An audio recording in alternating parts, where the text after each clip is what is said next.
Magluto tayo ng ginataang kalabasa na may hipon. Ayan ang mga sangkap. Bawang, sibuyas, loya, beans, at saka bagyo beans pinaghalo. At masarap na kalabasa. Ayan.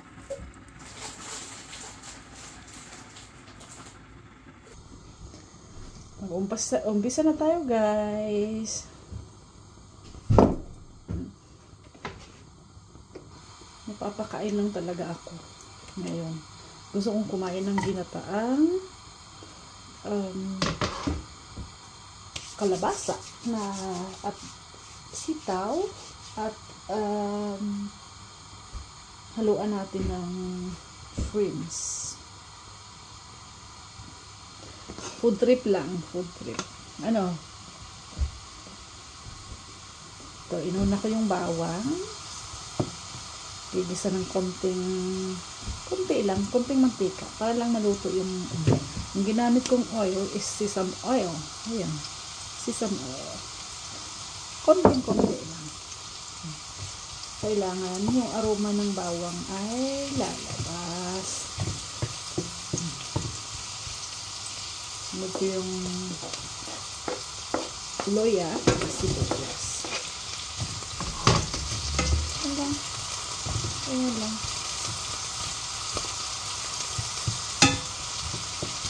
Mamaya naman, magluluto ako ng pansit na ganito. Itanghon, ay ano to? Pansit kampo na may itanghon. Ayan.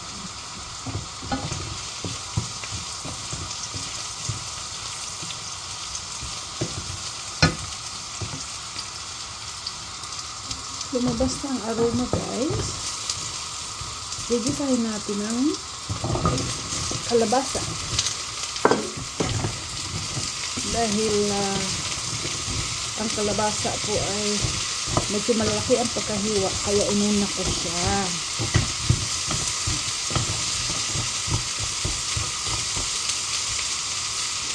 Gigisahin lang ng mga panigit. Nakalipas na ang 1 minute, guys. Lagyan natin ng patis, oyster sauce, tuyo, konting asin, at black pepper. Ayan. Tapos, mikos. Ayan lang yan, guys. Ayan. Masarap na.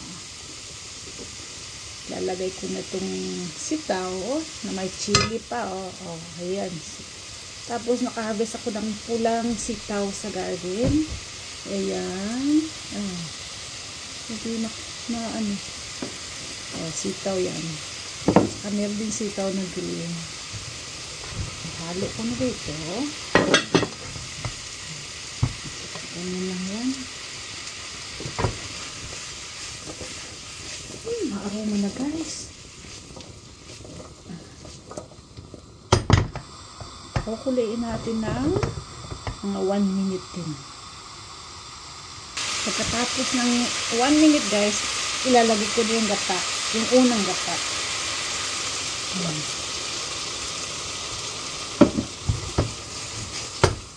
Kukuliin natin ng mga 3 minuto. 3 minuto lang, ha. Tapos pag nakulo na siya ng 3 minuto, ilalagay na yung shrimps. Ito yung shrimps, mamaya na natin ito ilalagay. Nahugasan ko na po yun. Ito. Ang ginamit ko pong gata, guys, ay yung maliit lang, 200 ml. Tapos lalagyan ko siya ng tubig, kalahating baso lang. Talagdagan ko ng tubig. Para maluto yung gulay. Ito, oh. Yeah. Mamaya ulit. Guys, lalagay na natin yung another 200 ml dahil nakalipas na yung 3 minutes sa pagkukulo ng mga gulay. Ito. Tapos, hahaluin. Ano, sarap nito guys. Maanghang-anghang. Ito.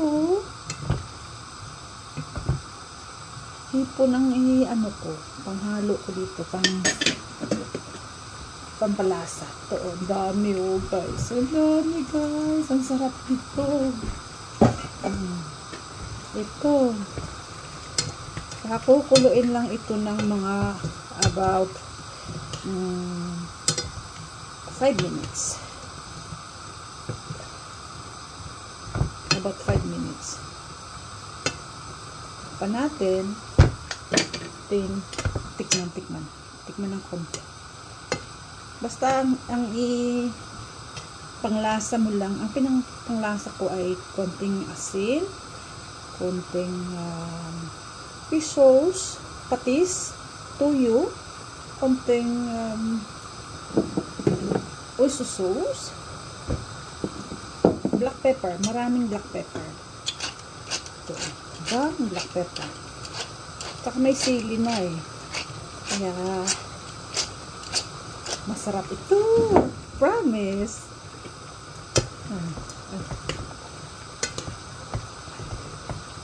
Sobrang sarap nito, guys. Pakukuloyin natin ng mga 5 minuto pa. Luto na siya eh. Masarap. Tignan mo guys. Tignan nyo. Ayan. Ang sarap. Food trip na naman tayo nito. Ito oh. Food trip. Ay, kasarap. Pakukuliin natin ng mga 4 minutes more. Guys, thanks for watching. Please like and subscribe. Thank you.